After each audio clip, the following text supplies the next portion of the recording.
My name is William, and today I invite you to step into the heart of the Egyptian desert, where one of the most chilling and enduring mysteries in ancient history still lingers. A Persian army, some 50,000 strong, vanished without a trace. No bones, no weapons, no ruins. Just silence, sand, and a centuries-old question. What really happened to Cambyses' lost army? According to the Greek historian Herodotus, this mighty force was dispatched by Cambyses II, son of Cyrus the Great, with a single purpose: to conquer the Oracle of Amun at the remote oasis of Siwa, a show of strength against a temple that dared defy Persian rule. But they never arrived. Somewhere between Thebes and Siwa, swallowed by the Sahara, the entire army simply disappeared. But the true story is even more fascinating. Herodotus claimed the army was caught in a violent sandstorm, one so intense that the gods themselves seemed to rise against them. It buried men, horses, weapons, and supplies under endless waves of shifting sand. A divine punishment, some said. A myth, said others. But what if this wasn't just legend? The Egyptian desert is harsh and unforgiving.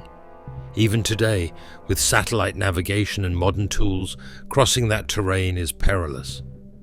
Now imagine doing it with tens of thousands of troops on foot, without modern logistics, food supplies, or guaranteed water. Still, the total disappearance of such a massive force raises more questions than it answers. Could it really be that 50,000 men simply vanished without leaving even a trace behind? Or was there something more human, perhaps more sinister, at work? Some scholars suggest the army was never buried in sand at all. Instead, they believe the expedition was ambushed by hostile desert tribes or rival Egyptian factions, an entire army defeated and dismantled in secret. And then there's the archaeological angle. For decades, explorers and scientists have scoured the western desert, from Dakhla to Farafra, desperate to find any evidence of the lost Persian army. In the early 2000s, two Italian researchers claimed they'd found bronze weapons, arrowheads, and even fragments of human bones, signs that a major confrontation had taken place in the sand. But the Egyptian authorities dismissed the findings as inconclusive. So where does that leave us? In the realm between myth and mystery, history and hearsay? Was Herodotus simply relaying a dramatic legend passed down through generations? Or was he, in his own way, preserving the final echoes of a real and tragic military disaster?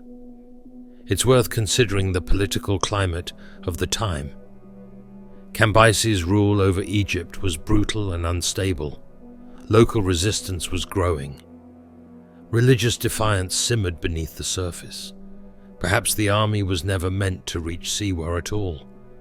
Perhaps it was sent to silence opposition elsewhere, and was silenced in turn. And what of the Oracle of Amun?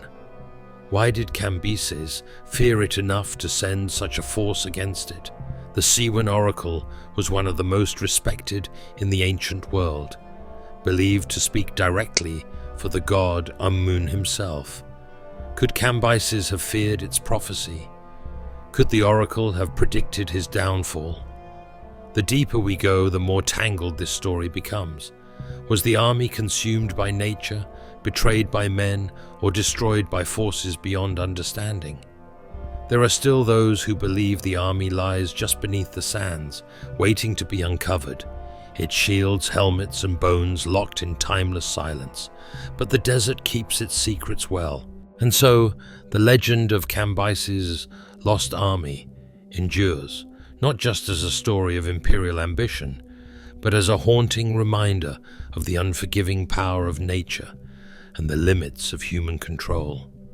Every grain of sand between Thebes and Siwa may hold a clue, yet after more than 2,000 years, none have spoken. What makes this tale especially powerful is that it sits at the intersection of history, mythology, and archaeology. It forces us to question how much of what we know is actually true, and how much is shaped by stories passed down through the ages, embellished, interpreted, or entirely fabricated. Some suggest we're asking the wrong question. Instead of asking what happened to the army, perhaps we should ask why this story has remained alive for so long. Is it because it reminds us of human vulnerability? Because it feeds our desire to find lost things, to solve what no one else could? Or is it simply a brilliant historical ghost story, one that just might be true? Interestingly, the modern tools that might one day solve this mystery, ground-penetrating radar, satellite imaging, and advanced desert excavation techniques, are being deployed more frequently across the Sahara. Every few years, a new expedition sets out, hoping to find what the wind has long buried. And while many return empty-handed, hope remains. If the Lost Army of Cambyses is ever discovered, it would be one of the most significant archaeological finds in modern history. Imagine uncovering rows of armor-clad skeletons, Persian shields still intact, the weapons of empire rusting in the dunes. It would not only confirm Herodotus's ancient account, it would reshape our understanding of Persian Egyptian history and military ambition in the ancient world. But even without such a discovery, the legend serves an important purpose. It invites us to imagine the scale of ancient conflict, the fragility of power, and the untamed force of the natural world. It teaches us that even the greatest kings, men who once ruled empires, could lose everything to a single gust of desert wind. And so the fate of the 50,000 remains a riddle. Some believe they were swallowed by the desert. Others suspect foul play, rebellion, or ambush. And still more wonder if the story was ever true to begin with. But perhaps the true lesson lies in the mystery itself. In an age where we seek immediate answers and instant access, stories like this force us to sit with the unknown.